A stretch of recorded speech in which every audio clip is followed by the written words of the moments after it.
افسوس کی بات ہے کہ شیطان کے اس رمضان سے پہلے کیے ہوئے اعمال، اس کی کوششیں، اس کی حرکات اگر بندے کا ساتھ رمضان میں بھی نہیں چھوڑتی تو پھر بندے کو نظر ثانی کرنی چاہیے کہ میرا تعلق شیطان سے زیادہ ہے یا رحمان سے زیادہ. یہ کوئی جذباتیت نہیں ہے، یہ وہ حقائق ہے جس پر مومن کو کھڑا ہونا چاہیے، ایمان کا جائزہ لینا چاہیے. محمد الرسول اللہ صلی اللہ علیہ وسلم نے جو جماعت تیار کی تھی وہ اپنی ذمہ داریوں میں سے ایک ذمہ داری یہ محسوس کرتے کہ اگر ایک بندہ کسی کاروبار پر گیا ہے تو اپنے دوسرے ساتھی سے کہتے ہیں اللہ کے رسول کی مجلس اختیار کرنا، دین اور ایمان کی باتیں جو ہیں وہ سنتے رہنا تاکہ ہم بعد میں تجھ سے سن سکیں. وقف کر دیتے تھے. رات کو گھر واپس آتے اپنی مصروفیات سے تو سارے دن کا حساب ہی نہیں کرتے رہتے تھے، بلکہ یہ کہتے تھے کہ آؤ جائزہ لے لیں کہ ہمارے ایمان کی تازگی جو ہے اس کا حال کیا ہے، اس میں کوئی اضافہ ہوا ہے یا خدا نخواستہ اس تازگی کے اندر جو ہے وہ بوسیدگی پیدا ہوگی، وہ ایمان تازہ ہے بھی نہیں. آؤ ہم ایمان کا جائزہ لے لیں. صحیح بخاری کے اندر آتا ہے کہ صحابی معاذ ابن جبل وغیرہ دوسرے ساتھی کو لے جاتے کہ ذرا بیٹھ کر سوچ تو لیں سارے دن کے اندر کمائی کیا کی ہے، اللہ کے لیے کیا کیا ہے اور اپنی خاطر کیا کچھ کرتے رہے. یہ فکر، یہ نیکی کی طلب، یہ اللہ والوں کا شیوا ہوتا ہے. یہ ہے وہ بندے جن کے بارے میں اللہ کہتا ہے کہ شیطان کا زور ان پر پھر نہیں چلتا، پھر میں ان کے ہاتھ بن جاتا ہوں، میں ان کے پاؤں بن جاتا ہوں، پھر ان کی چلت پھرت وہ میرے حکم کے تابع ہوتی ہے، پھر وہ بغاوت کا راستہ سوچ بھی نہیں سکتے، وہ تو پھر میرے ہو جاتے ہیں، میں ان کو پھر اپنا ہی کہتا ہوں.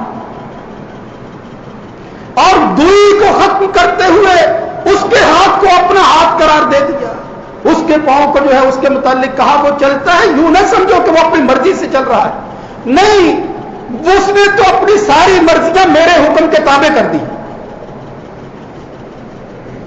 رمضان کا مہینہ آتا ہے، یہ سارے سال کے اندر تجدید کا مہینہ ہے، یہ بندے کی احیاء کا مہینہ ہے. اور پھر اس مہینے کے اندر بھی کچھ ایسے دن ہوتے ہیں کہ دیگر دنوں کے مقابلہ کے اندر محمد الرسول اللہ صلی اللہ علیہ وسلم نے ان کے فضائل و برکات کو مزید بڑھا کر بیان کر دیا ہے. وہ ہے آخری عشرہ، وہ ہے رمضان کے آخری دن جب رمضان رخصت ہو رہا ہوتا ہے. اللہ تعالیٰ ان دنوں کو پہلوں کے مقابلہ کے اندر زیادہ قیمتی بنا دیتا ہے. بٹکا ہوا راہی شاید اب آ جائے، رحمت جو ہے وہ جوش میں آتی ہے اور بڑھ جاتی ہے.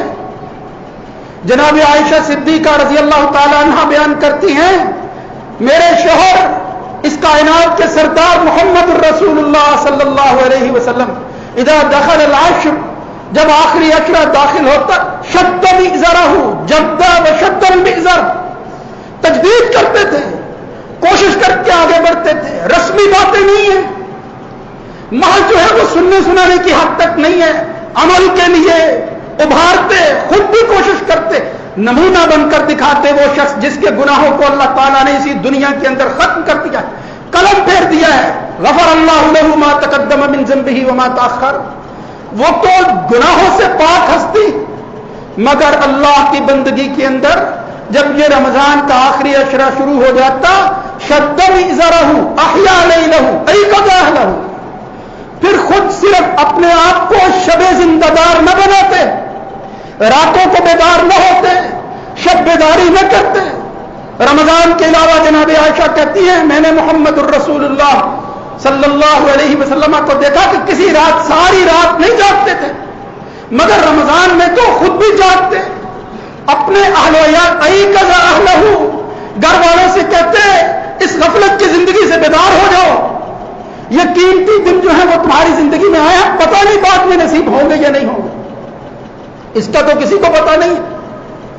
اس لیے کہ اس عشرے کے اندر ایک رات ایسی آتی ہے جس رات کی وجہ سے اللہ نے اس سارے عشرے کو مزین کر دیا، اس کی شان بڑھا دی ہے، اور اس کے متعلق پوری سورت نازل کر کے محمد الرسول اللہ صلی اللہ علیہ وسلم سے خطاب کر کے کہا، انا انزلناہ فی لیلۃ القدر اور پھر مخاطب جو ہے وہ حضور کو کیا اور کیا انداز اختیار کیا ہے، وما ادراک ما لیلۃ القدر، میرے نبی محمد صلی اللہ علیہ وسلم آپ کو کیا معلوم؟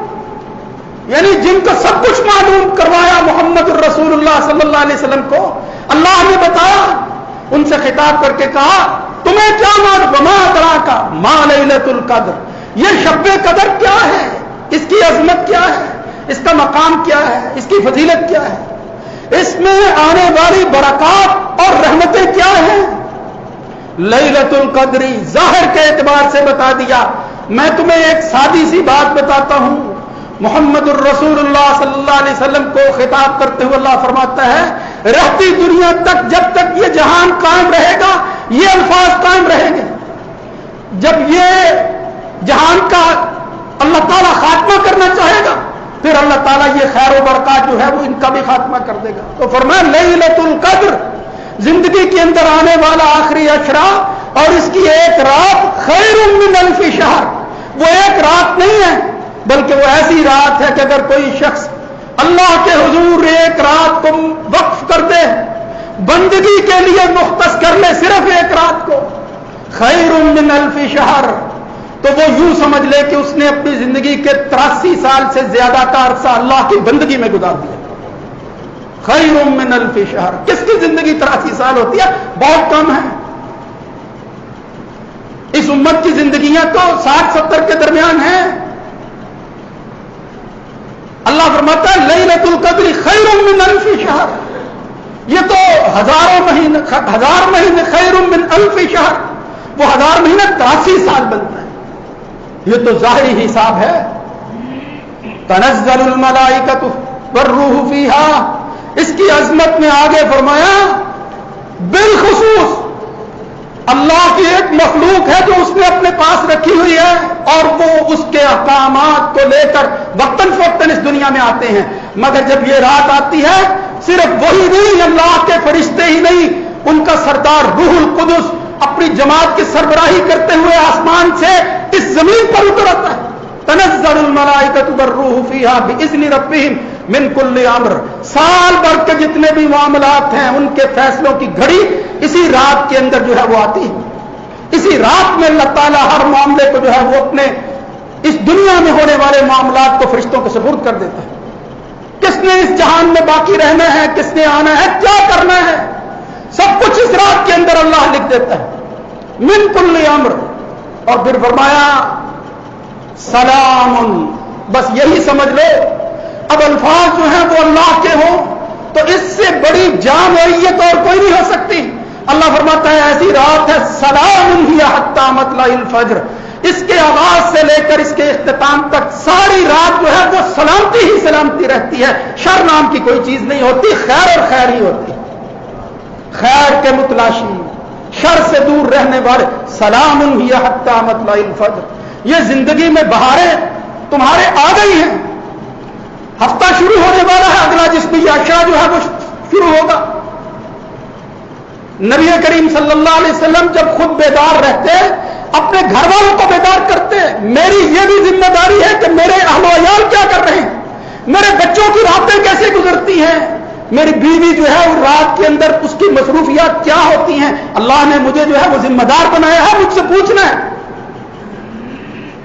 اس دنیا کے اصول کے لیے بچوں کو ہم اپنے سے جدا کرتے ہیں، پتہ نہیں کہاں رہتے ہیں وہ، لیکن باخبر کرنا چاہیے ان کو کہ ہم ذمہ دار ہیں، نگہبان ہیں تم پر، اللہ نے تمہارے بارے میں ہم سے پوچھنا ہے۔ اس لیے محمد الرسول اللہ صلی اللہ علیہ وسلم اپنے اہل و عیال کا خیال کرتے ہوئے قرآنی آیت کی تعمیل میں یا ایھا الذین آمنوا قوا انفسکم واہلیکم نارا، اس جہنم سے خلاصی اور نجات کے لیے اپنے گھر والوں کو بیدار کرتے تھے، اپنی ازواج کو جو ہے وہ اٹھاتے تھے۔ ایقظا اہلہ، سوئی نہ رہو، جس طرح عام دنوں میں محمد الرسول اللہ صلی اللہ علیہ وسلم ایک دن گھبرا کر اٹھے، فزعا کے لفظ آتے ہیں، استيقظ النبی صلی اللہ علیہ وسلم لیلۃ فزعا، اچانک اٹھے محمد الرسول اللہ صلی اللہ علیہ وسلم، کیا ہو گیا اللہ کے رسول کو؟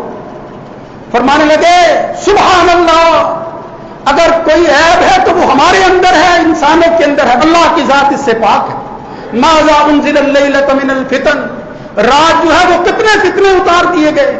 ماذا انزل من الخزائن،